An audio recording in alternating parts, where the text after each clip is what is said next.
तो जय हिंद बच्चों, आप सभी लोगों का स्वागत है शिक्षा कैरियर इंस्टीट्यूट के इस ऑनलाइन प्लेटफॉर्म में। तो सभी लोग अपने अपने कॉपी कलम निकाल लीजिए। आज की करंट अफेयर और स्टैटिक जीके की क्लास हम लोग स्टार्ट करने जा रहे हैं, ठीक है। जो नए बच्चे हमारे साथ जुड़ रहे हैं उनको मैं बता दूं, आपका ध्यान बोर्ड पे रहना चाहिए। मैं जो भी चीज़ मेंशन करूं, जिस भी चीज़ को लिखूं, उसे आप लोग जरूर लिखेंगे, ठीक है। जिस चीज़ को मैं हाईलाइट कर दूं उसको आप लोग मिस मत करना, क्लियर। बाकी चीज़ें आपको बोर्ड पे मिल जाएगी, ठीक है। बाकी मैं जो मेंशन कर दूं उसको तो लिख ही लेना, ठीक है। चलिए आज के सेशन को हम लोग स्टार्ट करते हैं। Get ready. आइए पहले प्रश्न पे आते हैं। आठवां हिंद महासागर सम्मेलन कहाँ आयोजित हुआ? पहला प्रश्न है हमारा, आठवां हिंद महासागर सम्मेलन कहाँ आयोजित हुआ? तो पहला की पॉइंट बनाएंगे हिंद महासागर सम्मेलन, ठीक है। क्या बनाएंगे? हिंद महासागर सम्मेलन कहाँ हुआ है? तो पहली बात तो इसमें हमें याद क्या रखनी है, ये 8वां संस्करण था, ठीक है। 8वां संस्करण था। और दूसरी बात जो हमें याद रखनी है, इसका आयोजन ओमान में हुआ है। कहाँ हुआ है? ओमान में हुआ है। तो ये दोनों चीज आपको याद रखनी है। तो इसका करेक्ट आंसर क्या हो जाएगा? मस्कट, ओमान, ठीक है। 8वां हिंद महासागर सम्मेलन कहाँ हुआ है? आपको मस्कट, ओमान, हिंद महासागर, ठीक है। जब भारत के आप दक्षिणी क्षेत्र को देखेंगे, भारत के पूर्व में आपको बंगाल की खाड़ी है, भारत के पश्चिम में अरब सागर है, और भारत के दक्षिण में आप हिंद महासागर का क्षेत्र देखते हैं, ठीक है। व्यापार, वाणिज्य, मत्स्यन, उसके बाद आपको ड्रिलिंग, खनिज संसाधन, इन सभी चीज़ों में आपको समन्वय बना रहे अन्य देशों के साथ, इसीलिए हम लोग हिंद महासागर सम्मेलन का आयोजन करते हैं, ठीक है। दूसरे देशों के साथ कोई खटपट ना हो, ठीक है, कोई विवाद ना हो, इन चीज़ों के लिए जो भी व्यापारिक मार्ग है उनका सही से उपयोग किया जाए, तो इन सभी चीज़ों में समन्वय बना रहे, इसीलिए क्या किया जाता है? हिंद महासागर सम्मेलन का आयोजन किया जाता है, ठीक है। आइए इसके बारे में कुछ बातें देखते हैं। हिंद महासागर सम्मेलन का 8वां संस्करण मस्कट में शुरू हुआ, क्लियर है। इस वर्ष का विषय है समुद्री साझेदारी के नए क्षितिज की यात्रा। थीम जरूर लिख लीजिएगा। मैंने आपको बोला जो चीज़ मैं हाईलाइट कर दूं उसे मिस मत कीजिएगा। इससे पहली चीज़ तो आपने संस्करण लिखा, दूसरा चीज़ आपने लिखा कि इसका आयोजन कहाँ हुआ, तीसरा चीज़ उसके नीचे लिखिए, तीसरा पॉइंट में समुद्री साझेदारी के नए क्षितिज की यात्रा, जो इस बार की इसकी थीम है, ठीक है। समुद्री साझेदारी के नए क्षितिज की यात्रा इस बार की थीम है, क्लियर। इसमें 60 से अधिक देशों और अंतर्राष्ट्रीय संगठनों के प्रतिभागी शामिल होते हैं। यह हिंद महासागर क्षेत्र के रणनीतिक महत्व और सहयोगी समाधानों की आवश्यकता को दर्शाता है। मैंने आपको बतलाया कि क्यों आयोजन करवाया जाता है, ठीक है। वही बातें मैंने यहाँ लिखी है, और ये आप देख सकते हैं, ये हमारा प्यारा भारत है, ठीक है। और ये आपका हिंद महासागर का पूरा क्षेत्र हो जाता है, ठीक है। इधर आपको बे ऑफ बंगाल हो जाता है, इधर आपको अरेबियन सी हो जाती है, ठीक है। तो इस तरह से आपको, ये आप मैप में भी देख सकते हैं इन चीज़ों को आप मेमोराइज करने के लिए, और जो चीज़ें मैंने आपको लिखवाई है वो चीज़ें आप मेंशन कर लीजिए। 3 चीज़ें इसमें करंट अफेयर के पॉइंट ऑफ व्यू से आपको इंपॉर्टेंट था, जो पूछे जा सकते हैं। आइए कुछ स्टैटिक के पॉइंट पे चलते हैं। हिंद महासागर विश्व का तीसरा सबसे बड़ा महासागर है। विश्व का तीसरा सबसे बड़ा महासागर है हिंद महासागर, ठीक है। अब आप सवाल ये आता है कि पहले नंबर पे कौन है, तो पहले पे लिख लीजिएगा प्रशांत है, ठीक है। प्रशांत महासागर है, ठीक है। पहला नंबर सबसे बड़ा महासागर कौन सा है? तो प्रशांत महासागर। यह एशिया, अफ्रीका और ऑस्ट्रेलिया को जोड़ता है तथा ऐतिहासिक रूप से एक महत्वपूर्ण व्यापार गलियारे के रूप में कार्य करता है। सही बात है। इधर आप देखिएगा तो इधर आपको अफ्रीका वाला क्षेत्र आ जाता है, इधर आप देखोगे तो इधर आपको ऑस्ट्रेलिया वाला क्षेत्र आ जाता है, ये आपको भारत का क्षेत्र है। तो ये जो है व्यापारिक मार्ग जो है बहुत ही इंपॉर्टेंट, आपको व्यापार की दृष्टि से एक क्षेत्र ये आपको पैसेज हो जाता है। इस कारण से इसी चीज़ों को आप आपस में कोई यदि मुद्दे हैं, कैसे इसको बेहतर बनाया जाए, ठीक है, इन चीज़ों के लिए आपको हिंद महासागर सम्मेलन का आयोजन किया जाता है, ठीक है। आइए अपने अगले प्रश्न पे चलते हैं। प्रश्न संख्या 2 है, हाल ही में किस राज्य में नदी बंधन योजना शुरू की गई है? हमारा की पॉइंट लिख लीजिएगा आप लोग, नदी बंधन। हेडिंग में क्या लिखेंगे? नदी बंधन योजना, ठीक है। नदी को बांधो, नाम से स्पष्ट है, नदी को बांधो। क्यों बांधो भाई? क्यों बांधो नदी को? नदी को क्यों बांधा जाता है? कटाव। पहला कारण क्या है? कटाव। दूसरा कारण क्या है? बाढ़ की समस्या, ठीक है। तो इन चीज़ों के कारण क्या किया जाता है? नदी को बांधा जाता है, मतलब कि बांध बनाए जाते हैं, बांध बनाए जाते हैं। दूसरी चीज़ क्या की जाती है? आपको नदी क्या करती है, जब बाढ़ का समय आता है, नदी अपने मार्ग से दूसरे मार्ग की ओर निकल जाती है, ठीक है। पानी की अधिकता होने के कारण अब मान लो लोग क्या कह रहे हैं, शहरीकरण हो रहा है, और शहरीकरण के नदी के जो क्षेत्र है उसमें लोग घर बना रहे हैं। नदी कहाँ जाएगी? नदी तो अपने लिए नया मार्ग तलाशेगी ही तलाशेगी, क्योंकि गर्मी के समय में उसमें पानी नहीं है, लेकिन जब बरसात का मौसम आता है तो उसमें पानी हो जाता है। और जब नदियों में पानी बढ़ जाती है और आपने तो उसके क्षेत्र में घर बना दिया है, ठीक है, उनके क्षेत्रों में आपने घर बना दिए है, सड़कें बना दी है, नदी कहाँ जाएगी? नदी तो अपना मार्ग तलाशेगी ही तलाशेगी। तो इससे क्या होता है, रिहायशी इलाकों में, शहरी क्षेत्रों में पानी की आपको समस्या देखने को मिलती है कि सब जलमग्न हो चुका है। तो ये नदी बंधन योजना जो है ये शुरू किसके द्वारा की गई है? ये आपको ममता बनर्जी गवर्नमेंट के द्वारा शुरू की गई है, ठीक है। मैंने इतनी बातें बता दी, अब तो पता चल ही गया होगा कौन सा राज्य है, ठीक है। ममता बनर्जी जी के द्वारा शुरू की गई है। तो कौन सा जगह होगा? पश्चिम बंगाल, ठीक है, पश्चिम बंगाल लिख लीजिएगा आप लोग। पश्चिम बंगाल के द्वारा ये नदी बंधन योजना शुरू की गई है। The correct answer is option number B, Paschim Bangal नदी बंधन योजना। आइए इसको थोड़ा डिस्क्राइब करते हैं। पश्चिम बंगाल सरकार ने 2025-26 के बजट में नदी बंधन योजना की घोषणा की है। इस योजना का उद्देश्य बंगाल के नदी क्षेत्रों का विकास करना और गंगा के किनारे कटाव को रोकना है। मैंने आपको बताया नदी क्या करती है? कटाव करती है, ठीक है। इस चीज को रोकना है और नदियों के बहाव को आपको व्यवस्थित करना है कि मतलब ये कहाँ से कटाव हो रही है, कहाँ पे इसका ज़रूरत है इसको बांध बनाने की। तो इन सारी चीज़ों को सिस्टमेटिक रूप से करने के लिए आपको नदी बंधन योजना पश्चिम बंगाल के गवर्नमेंट के द्वारा स्टार्ट की गई है। क्लियर? पश्चिम बंगाल के सीएम मैंने आपको बता दिया, ममता बनर्जी जी है, लिख लीजिएगा। राजधानी इसकी कलकत्ता है, ठीक है। कैपिटल क्या है? कोलकाता है। 1947 में भारत स्वतंत्र हुआ और इसके साथ ही बंगाल मुस्लिम प्रधान पूर्व बंगाल तथा हिंदू प्रधान पश्चिम बंगाल में विभाजित हुआ था। आप ये चीज़ देखते होंगे, पश्चिम बंगाल जो है ये आपका भारत के पूर्व में है ना। तो फिर सवाल ये आता है, इसको हम लोग पश्चिम बंगाल क्यों कहते हैं? इसका रीज़न ये है कि मान लीजिए ये बंगाल है, ठीक है, ये बंगाल है, ठीक। जब भारत आज़ाद नहीं हुआ था उस समय आपको पता है 1905 में एक घटना होती है लॉर्ड कर्जन के समय में, बंगाल विभाजन, ठीक है। बंगाल विभाजन की घटना होती है और बंगाल को दो भागों में बांट दिया जाता है, ठीक है। एक पूर्वी बंगाल और एक पश्चिमी बंगाल। एक पूर्वी बंगाल और एक पश्चिमी बंगाल, ठीक है। एक पूर्वी बंगाल होता है और एक पश्चिमी बंगाल होता है, एक पश्चिमी बंगाल होता है। लेकिन आज़ादी के बाद जो ये पूर्वी बंगाल वाला क्षेत्र है वो आपको पूर्वी पाकिस्तान बन जाता है। लेकिन फिर 1971 में आपको यही पूर्वी बंगाल बांग्लादेश में कन्वर्ट हो जाएगा और ये पश्चिमी बंगाल जो है ये पश्चिम बंगाल ही रह गया, ठीक है। तो इसीलिए इसको पश्चिम बंगाल कहा जाता है, ठीक है। पूर्व में अवस्थित होते हुए भी इस क्षेत्र को क्या कहा जाता है? पश्चिम बंगाल कहा जाता है, क्योंकि जब विभाजन हुआ था उस समय की दृष्टि से तो ये तो पूर्व वाला क्षेत्र है और ये पश्चिम वाला क्षेत्र है ना। तो इस कारण से इसको पश्चिम बंगाल कहा जाता है, ठीक है। गंगा नदी का मुहाना, विश्व का सबसे बड़ा मुहाना डेल्टा यहीं पे है। आप पश्चिम बंगाल में देखते होंगे गंगा और ब्रह्मपुत्र नदी दोनों मिलकर आपको सबसे बड़े डेल्टा का निर्माण कराती है। इस डेल्टा का नाम क्या है? सुंदरवन का डेल्टा, ठीक है।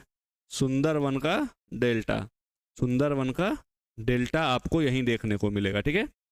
सुंदरवन का डेल्टा आपको यहीं देखने को मिलेगा, जो किन दो नदियों से मिलकर बना है? गंगा प्लस ब्रह्मपुत्र, लिख लीजिएगा, गंगा प्लस ब्रह्मपुत्र, ठीक है। तो नदी बंधन योजना पश्चिम बंगाल के द्वारा स्टार्ट किया गया है। कुछ फैक्ट्स जो मैंने आपको पश्चिम बंगाल के बारे में बताया, जैसे कि वहाँ की सीएम ममता बनर्जी है, कैपिटल आपको कलकत्ता है, ठीक है। आपको पहले 1905 में तक ये तो बंगाल एक ही था, 1905 तक बंगाल एक ही था। 1905 में लॉर्ड कर्जन के द्वारा बंगाल विभाजन कर दिया जाता है और बंगाल को दो हिस्सों में बांट दिया जाता है, पूर्वी बंगाल और पश्चिमी बंगाल, ठीक है। आज़ादी के बाद यही पूर्वी बंगाल पाकिस्तान बन जाता है, पूर्वी पाकिस्तान। 1971 में ये आज़ाद होकर बांग्लादेश बनता है, ठीक है। और ये हमारा पश्चिम बंगाल है। क्लियर? यहीं पे गंगा और ब्रह्मपुत्र नदियां मिलकर विश्व का सबसे बड़ा डेल्टा सुंदरवन डेल्टा का निर्माण करती है। आगे बढ़ते हैं। प्रश्न संख्या 3, हाल ही में किस देश के जैकब किपलिमो, नाम थोड़ा कठिन है, 2-4 बार बोलिएगा याद हो जाएगा, जैकब किपलिमो 57 मिनट से कम समय में हाफ मैराथन दौड़ने वाले पहले धावक बने हैं, ठीक है। हाफ मैराथन, ठीक है। और ये कहाँ से संबंधित है? तो ये युगांडा देश से संबंधित है। हाफ मैराथन जो होता है एक होता है मैराथन, ठीक है, एक होता है मैराथन, ठीक है। मैराथन होता है जो टोटल 42 मिनट का होता है। कितने मिनट का होता है? 40 से 42 मिनट का होता है आपको मैराथन। हाफ मैराथन आपको 24 मिनट का, 25 मिनट का, इस तरह से होता है। और इन्होंने, जैकब किपलिमो ने मात्र 57 मिनट में, ठीक है, इस चीज को कंप्लीट किया है आपको लगभग, और नया विश्व रिकॉर्ड बना दिया है। क्लियर? युगांडा के धावक जैकब किपलिमो ने बार्सिलोना में इतिहास रचते हुए हाफ मैराथन का विश्व रिकॉर्ड तोड़ दिया है, ठीक है, हाफ मैराथन का विश्व रिकॉर्ड तोड़ दिया है। तो ये जो आपका मैराथन होता है वो लगभग 40 से 42 किलोमीटर का होता है। हाफ मैराथन आपका 24 से 26 किलोमीटर का होता है, ठीक है, इसको याद रखिएगा, ठीक है। हाफ मैराथन आपको 24 से 26 किलोमीटर का होता है। नाम क्या है? जैकब किपलिमो। किस देश से संबंधित है? तो युगांडा से। तो नाम लिख लीजिएगा, जैकब किपलिमो। ये भी एग्जाम में पूछ सकता है, अभी हाफ मैराथन में किस व्यक्ति ने विश्व रिकॉर्ड बनाया है? तो जैकब किपलिमो। और किस देश से संबंधित है? तो ये भी लिख लीजिएगा, युगांडा से संबंधित है, ठीक है। यह प्रदर्शन पिछले विश्व रिकॉर्ड की तुलना में 48 सेकंड तेज था, जिसे इथियोपिया के योमिफ केजलचा ने नवंबर 24 में बनाया था। मतलब इससे पहले का जो विश्व रिकॉर्ड बना हुआ था वो टूट चुका है, ठीक है। रिकॉर्ड बनते ही है टूटने के लिए। तो जैकब किपलिमो ने ये रिकॉर्ड तोड़ दिया है और हाफ मैराथन कंप्लीट करने वाले सबसे तेज धावक बन चुके हैं। अगले प्रश्न पे आते हैं। हाल ही में भारत और किस देश के बीच संयुक्त सैन्य अभ्यास धर्म गार्जियन का 6ठा संस्करण आयोजित किया गया है? तो हमारा हेडिंग क्या हो जाएगा? ऑपरेशन एक्सरसाइज धर्म गार्जियन। लिख लीजिएगा, एक्सरसाइज धर्म गार्जियन, ठीक है, गार्जियन, ठीक है, एक्सरसाइज धर्म गार्जियन। किसके किसके बीच होता है? इंडिया एंड जापान, ठीक है, इंडिया एंड जापान, ठीक है, इंडिया और जापान के मध्य होता है। कौन सा संस्करण था बताइए? संस्करण याद रखिएगा, 6th एडिशन है। कौन सा है? 6ठा संस्करण है। और आयोजित कहाँ हुआ है? तो जापान के माउंट फूजी में। कहाँ हुआ है? जापान के माउंट फूजी में। ये एक्सरसाइज प्रत्येक वर्ष आयोजित होता है, ठीक है। दूसरी बात, ये एक बार भारत में आयोजित होगा, एक बार जापान में आयोजित होगा। पिछले साल भारत में आयोजित हुआ था, इस बार यह जापान के माउंट फूजी में आयोजित किया जा रहा है। एक्सरसाइज धर्म गार्जियन भारत और जापान के मध्य। Correct answer option number A हो गया। आइए इसके बारे में देखते हैं। भारत और जापान की सेना 25 फरवरी से 9 मार्च तक जापान के माउंट फूजी में संयुक्त सैन्य अभ्यास करेगी। तो पहला पॉइंट आप लोग को लिखना है, संस्करण कौन सा है? तो 6th एडिशन है। धर्म गार्जियन किन दो देशों के मध्य? तो भारत और जापान के मध्य। और तीसरी चीज, ठीक है, तीसरी चीज कि आपको प्रत्येक वर्ष कहाँ आयोजित, मतलब प्रत्येक वर्ष आपको ये आयोजित होता है, ये आपको नहीं लिखना है। तीसरे पॉइंट में आप लोग लिख लीजिए कि इस बार ये जापान के माउंट फूजी में आयोजित किया जा रहा है। 3 पॉइंट हो गए। यहाँ पर मैंने आपको कुछ प्रमुख जो सैन्य अभ्यास है उनके नाम दे रखे हैं। आप हो सकता है तो इन्हें, इसका आप स्क्रीनशॉट लेके बाद में इसको आप लोग नोट डाउन कर लीजिएगा, ठीक है। वरुण भारत और फ्रांस के मध्य, शक्ति भारत और फ्रांस, सूर्य किरण भारत और नेपाल, जाइमैक्स भारत और जापान, सहयोग कैजिन भारत और Japan, Garuda Shakti Indonesia, Lamitiye Seychelles, Naseem Al Bahr Oman, अल लगाह ओमान, हैंड इन हैंड चीन, ओसेंडिक्स Australia, Prabal Dostyk Kazakhstan, Khanjar Kyrgyzstan, Maitree Thailand, Ajay Yoddha United Kingdom, Konkan United Kingdom, desert eagle UAE, Ekuverin Maldives, ठीक है। इसका आप लोग स्क्रीनशॉट ले लीजिएगा और बाद में इसको नोट डाउन कर लीजिएगा। मैं गारंटी देता हूँ एक्सरसाइज वगैरह जो पूछते हैं ना, तो यहीं से 1-2 एक्सरसाइज आपको पूछ लेंगे और बहुत इंपॉर्टेंट रहता है। जो भी हाल में एक्सरसाइज हुए रहते हैं एग्जाम से 2-4 महीने पहले, वो लोग पूछते ही पूछते हैं। या तो वो आपको पूछ लेंगे कि किसके किसके बीच हुआ, ठीक है, या तो वो पूछ लेंगे किस स्थान पे हुआ। तो आपको संस्करण भी याद रखना है, किस स्थान पे हुआ ये भी याद रखना है, और धर्म गार्जियन किसके मध्य होता है ये भी याद रखना है। क्लियर? आइए आगे बढ़ते हैं। अगला प्रश्न है, हाल ही में किस देश ने गहरे पानी में पहला अंतरिक्ष केंद्र के निर्माण को स्वीकृति दी है? ये सब काम कौन ही करेगा? ये उटपटांग काम सब आपको चीन ही कर सकता है। गहरे पानी में पहला अंतरिक्ष केंद्र स्थापित करने वाला कोई कंट्री है तो वो कौन सा है? वो चाइना है, ठीक है। वो कौन है? चाइना है। गहरे पानी में पहला अंतरिक्ष केंद्र आपको स्थापित कर रहा है। यहाँ पहला लगा हुआ, याद रखिएगा, इसलिए क्वेश्चन बहुत इंपॉर्टेंट हो सकता है आपके लिए। तो गहरे पानी में पहले अंतरिक्ष केंद्र का निर्माण को स्वीकृति किसने दी है? तो चीन ने दी है, ठीक है। आइए इसके बारे में देखते हैं। चीन ने दक्षिण चीन सागर में गहरे पानी में पहले अंतरिक्ष केंद्र के निर्माण को मंजूरी दी है। यह सतह से 2000 मीटर नीचे होगी। यह सुविधा साल 2030 तक पूरी तरह से चालू हो जाएगी, ठीक है। चीन क्या कर रहा है? अपना अंतरिक्ष स्टेशन बना रहा है गहरे पानी में, ठीक है। स्टेशन कहाँ बना रहा है? अंतरिक्ष केंद्र आपको गहरे पानी में बना रहा है, और ये चीज़ करने वाला विश्व का प्रथम देश बन जाएगा, ठीक है। यदि इस चीज़ को इसने कंप्लीट कर लिया, अभी भी ये प्रथम देश है क्योंकि अभी तक ऐसा किसी देश ने स्टार्ट किया भी नहीं है। ये चीन ने ये स्टार्ट कर दिया है और 2030 तक इसका टारगेट लेके चल रहा है कि 2030 में हम इसे स्टार्ट कर देंगे, ठीक है। चीन को आधिकारिक तौर पर पीपल्स रिपब्लिक ऑफ चाइना के नाम से जाना जाता है, ठीक है। जान लीजिए आप लोग ये बात, चीन को ऑफिशियली किस नाम से जाना जाता है? पीपल्स रिपब्लिक ऑफ चाइना के नाम से। चीन एशिया का एक देश है। कहाँ है? तो किस महाद्वीप में है? तो एशिया महाद्वीप में। किस महाद्वीप में है? एशिया महाद्वीप में है। और यह दुनिया का तीसरा सबसे बड़ा देश है, ठीक है। बाई एरिया ये क्या है? तीसरा सबसे बड़ा देश है, रूस और कनाडा के बाद। क्लियर? राजधानी क्या है? बीजिंग है। और प्रेसिडेंट तो आप सभी लोग जानते हैं, सी जिनपिंग है। कौन है प्रेसिडेंट? सी जिनपिंग है। क्लियर? आगे बढ़ते हैं अगले प्रश्न पे। हाल ही में मूड ऑफ द नेशन सर्वेक्षण में किस राज्य के मुख्यमंत्री को भारत का सर्वश्रेष्ठ मुख्यमंत्री चुना गया है? ठीक है, तो भारत का सर्वश्रेष्ठ मुख्यमंत्री, ठीक है, ये हमारा की पॉइंट हो जाएगा। भारत का सर्वश्रेष्ठ मुख्यमंत्री किसे चुना गया है? तो योगी आदित्यनाथ जी को, ठीक है, योगी आदित्यनाथ। कहाँ के सीएम है? तो सीएम ऑफ यूपी। कहाँ के सीएम है? यूपी के सीएम। तो बेस्ट मुख्यमंत्री का अवार्ड किसके मुख्यमंत्री को मिला है? तो उत्तर प्रदेश के मुख्यमंत्री को आपको बेस्ट सीएम का award mood off the nation सर्वेक्षण के द्वारा मिला है। ठीक है, आइए इसके बारे में विस्तृत जानकारी देखते हैं। MOTN सर्वे, मूड ऑफ नेशन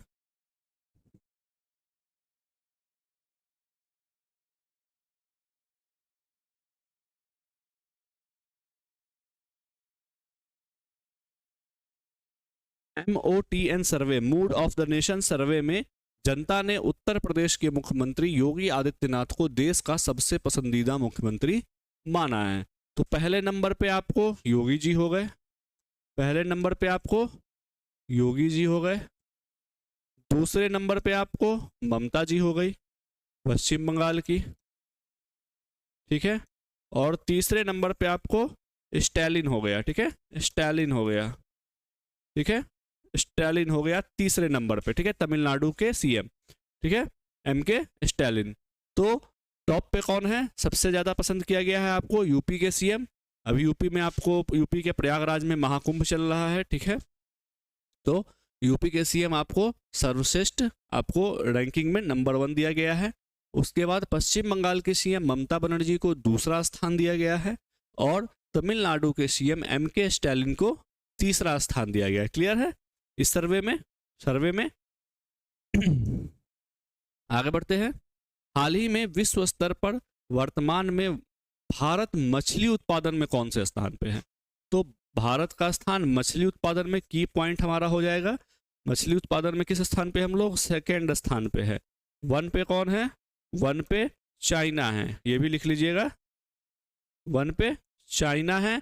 हम लोग की रैंकिंग क्या है? सेकेंड है। तो हम लोग किस स्थान पे है मछली उत्पादन में? तो सेकेंड स्थान पे है। क्लियर? भारत मछली उत्पादन में किस स्थान पे है? दूसरे स्थान पे है। प्रथम स्थान पे आपका चीन आ जाता है। क्लियर है? भारत जो वैश्विक मछली उत्पादन में लगभग 8% की हिस्सेदारी के साथ दूसरा सबसे बड़ा मछली उत्पादक है। मतलब वैश्विक हिस्सेदारी का मतलब कि विश्व में जितना भी उत्पादन हो रहा है, ठीक है, उसका 8% केवल भारत की तरफ से हो रहा है। ठीक है, 8% केवल भारत के तरफ से हो रहा है और इसी के साथ भारत विश्व में सेकेंड रैंक पर आ जाता है। ठीक है, इसी के साथ भारत विश्व में दूसरे रैंक पर आ जाता है। केंद्र सरकार ने 25-26 के केंद्रीय बजट में मत्स्य पालन क्षेत्र के लिए 2703.67 करोड़ रुपए के अब तक के सबसे बड़े वार्षिक बजटीय समर्थन की घोषणा की है। मत्स्य उत्पादन क्षेत्र को बढ़ावा देने के लिए इस बार के केंद्रीय बजट में गवर्नमेंट के द्वारा लगभग 2703 करोड़ रुपए आवंटित किए गए हैं। इसको याद रखिएगा, इसको लिख लीजिए। मत्स्य पालन क्षेत्र के लिए आपको 2703 करोड़ रुपए आवंटित किए गए हैं, इसको प्रमोट करने के लिए, इसको बढ़ावा देने के लिए, ठीक है। इस बार के बजट में नीली क्रांति का संबंध आपको मत्स्य पालन से है, ठीक है। नीली क्रांति का संबंध आपको किससे है? मत्स्य पालन से है, और ये स्टार्ट हुआ था 1960 के दशक में, ठीक है। 1960 के दशक में आपको नीली क्रांति स्टार्ट हुई थी, और इसका संबंध आपको मत्स्य पालन से है, ठीक है। विश्व भर में तीव्र विकास का समय संदर्भित करता है, क्लियर। तो आपको 2-3 चीज याद रखनी है। पहली चीज तो भारत का रैंक क्या है मत्स्य उत्पादन में, तो दूसरा है। नंबर 1 पे आपका चाइना है, और भारत वैश्विक उत्पादन का 8% हिस्सेदारी रखता है। लगभग 2700 करोड़ रुपए इस बार के बजट में मत्स्य उत्पादन के क्षेत्र के लिए आपको आवंटित किए गए हैं, क्लियर। और नीली क्रांति का संबंध आपको मत्स्य उत्पादन से है, ठीक है। आइए आज के अंतिम प्रश्न पे है। हाल ही में कौन सा परिवार ब्लूमबर्ग की एशिया के 20 सबसे अमीर परिवारों की सूची में पहला स्थान है, ठीक है। सूची जारी किसने की है? तो ब्लूमबर्ग ने की है। सूची किसने जारी किया है? तो ब्लूमबर्ग ने जारी किया है, ठीक है। ब्लूमबर्ग ने ये सूची जारी की है। और सबसे अमीर कौन सा परिवार है, मतलब सबसे अमीर ग्रुप कौन सा है? सबसे अमीर ग्रुप कौन सा है? तो सबसे अमीर ग्रुप सीधी सी बात है मुकेश अंबानी जी का है, ठीक है। सबसे अमीर ग्रुप किसका है? तो मुकेश अंबानी ग्रुप जो है, मुकेश अंबानी परिवार जो है, वो आपको एशिया का सबसे अमीर परिवार बन चुका है, ठीक है। आइए देखते हैं। मुकेश अंबानी, जिन्हें भारत के सबसे अमीर लोगों में गिना जाता है, इनके परिवार को एशिया के 20 सबसे अमीर परिवारों की लिस्ट में पहला स्थान मिला है, ठीक है। तो मुकेश अंबानी जो ग्रुप्स है, जो परिवार है, उनको नंबर 1 पे रखा गया है। सेकंड नंबर पे कौन है? तो चियारा वनोट। सेकंड नंबर पे कौन है? चियारा वनोट, ठीक है। थाईलैंड की कंपनी है। थाईलैंड का परिवार है, थाईलैंड का ग्रुप है चियारा वनोट, ये आपको दूसरे स्थान पे है। मुकेश अंबानी ने 2002 में अपने पिता धीरू भाई अंबानी की मृत्यु के बाद रिलायंस की कमान संभाली थी, ठीक है। तो जो रिलायंस के जो हेड थे ना, रिलायंस की जो स्थापना की थी, रिलायंस के जो हेड थे वो आपके थे मुकेश अंबानी जी के पिता धीरू भाई अंबानी जी, ठीक है। इनके पिता थे आपको धीरू भाई अंबानी, याद रखिएगा, धीरू भाई अंबानी, क्लियर। धीरू भाई अंबानी इनके जो पिता थे, वो आपको रिलायंस की नींव उन्होंने ही डाली थी। और उसके बाद 2002 से बागडोर कौन संभाल रहे हैं? तो मुकेश अंबानी जी संभाल रहे हैं। कुछ परिवार के कुछ ग्रुप्स के मैंने यहाँ लिस्ट दे दिए हैं। जैसे एक मिस्त्री परिवार है, नाम आप लोगों ने सुना होगा, 1865 में स्थापित होता है। टाटा सन्स में अपने हिस्सेदारी के लिए जाना जाता है। जिंदल ग्रुप्स है, 1952 में स्टील प्लांट से शुरुआत करता है, ठीक है। ओपी जिंदल की पत्नी सावित्री और उनके 4 बेटे अब इस ग्रुप को आगे बढ़ा रहे हैं। इसके हेड आपने नाम सुना होगा, ओपी जिंदल, ठीक है। जिंदल ग्रुप्स के स्थापनाकर्ता कौन है? तो ओपी जिंदल थे, ठीक है। उसके बाद बिरला ग्रुप्स है, आदित्य बिरला ग्रुप्स 19वीं सदी से अपने विरासत को संभाल रहा है। इस परिवार को मेटल्स, फाइनेंशियल सर्विसेज और रिटेल जैसे क्षेत्रों में बड़ा योगदान है। कुमार मंगलम बिरला फिलहाल ग्रुप के प्रमुख है। कुमार मंगलम कौन है? बिरला ग्रुप्स के अभी हेड है, ठीक है। तो ये जो बातें थी कि आपको टॉप पे कौन है, मुकेश अंबानी का परिवार है, सेकंड पे चियारा वनोट, थाईलैंड की फैमिली है, थाईलैंड की ग्रुप है। और आपको कुछ मैंने ग्रुप्स यहाँ पे दे दिए थे। एग्जाम के पॉइंट ऑफ व्यू से आप बस इतना याद रखिएगा कि ब्लूमबर्ग की जो आपको सूची आई है उसमें एशिया का सबसे अमीर परिवार कौन सा है, बस आपको एग्जाम के पॉइंट ऑफ व्यू से इतना ही याद रखना है, क्लियर। चलिए आज का सेशन यही खत्म करते हैं। मिलते हैं कल एक नए लेक्चर के साथ, नए क्लास के साथ। तब तक के लिए रिवीजन करते रहिए, पढ़ाई करते रहिए। धन्यवाद।